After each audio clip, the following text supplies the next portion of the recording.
Hi everyone, Shane R. Monroe here. So you guys know I'm tired of reviewing docks, right? The only time I'm going to look at any of these things and review them anymore is if I think it might meet a niche use for someone in my audience. Well, I'm a huge fan of Bambluby. We've talked about it here on the channel a million times, an under $20 dock that has all the trimmings. I've got its big brother here, and this time, not only does it have VGA, but also two SD card slots. Let's check it out.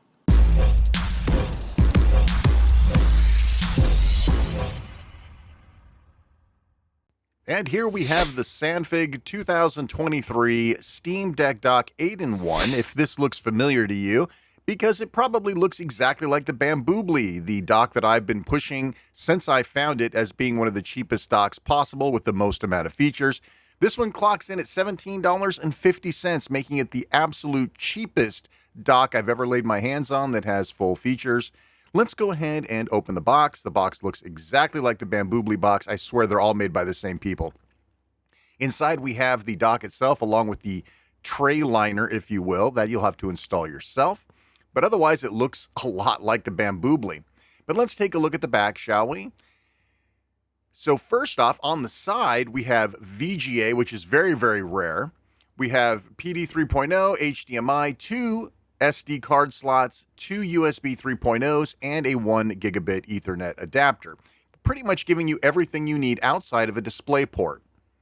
Most people don't need a display port anyway. So this is it, and it looks great. Again, you'll have to put this little guy in yourself, and I'm going to show you right now how to do this. You're going to peel the bottom off first. This is, trust me, if you watched my other video, you'll know why I chose to do it this way. You're going to slide it in here, align it, and then stick down the middle, and then you're going to remove each of the sides. I don't have any fingernails, which is why I'm struggling here. You'll want to remove the sides separately. This keeps everything aligned as you put it on. Watch my Bambluby video if you really want to see the hard way of doing this. All right, so now it's all prepped and ready to go. The first thing we're going to do is stick an Asus Ally in here. After all, I do support the Ally on this channel. And you can see that it fits well, but you will also find out that it does not activate 30-watt turbo, which is what people are looking for in a dock for the Ally. It does not work. You'll have access to the ports and everything, and you'll still get some charging and all that, but this isn't what you're looking for.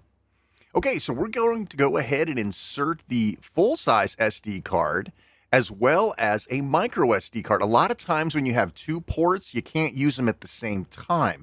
So we want to prove out that you can use them both at the same time and maybe see what kind of speeds you're going to get. I'm hoping that by removing one of the USB 3.0 ports, so we've got a very fast card reader here. Now, the SD card, the full-size card, doesn't go in very far. It doesn't feel super, I don't know, it doesn't feel super safe in there. So that's sort of a negative.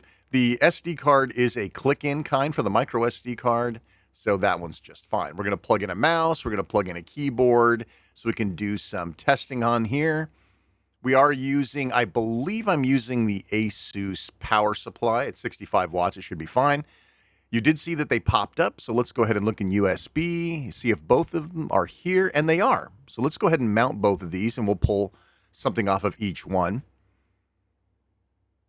And that's kind of weird. All of a sudden, it wanted me to authenticate to get to my SSD, which I thought was sort of weird. I'm not sure where that came from. I never saw it again, but I thought I would leave it in the video just so you can see that it did pop up. It didn't seem to cause any harm, but very strange. So you can see I have two removable devices here. Each one I have a couple of pictures, and I can pull them up without changing the cards. And so, yes, both card slots work at the same time. And you can see my regular micro SD card is also working fine. So everything looks pretty good in that department. Next up, we need to check this guy out on my 4K monitor. Let's see what exactly we can expect. It does say 4K 30 hertz on the box. I'm assuming that's exactly what we're going to get. So there shouldn't be any surprise here. And we'll go to our monitor information. And let's see what we got. Yep, 4K 30 as promised. So this might be a deal killer for some of you. 1440p, however, 60 hertz. So that's pretty good as well. So there, we've checked out the video. It looks exactly as promised. Okay, so is this dock for you?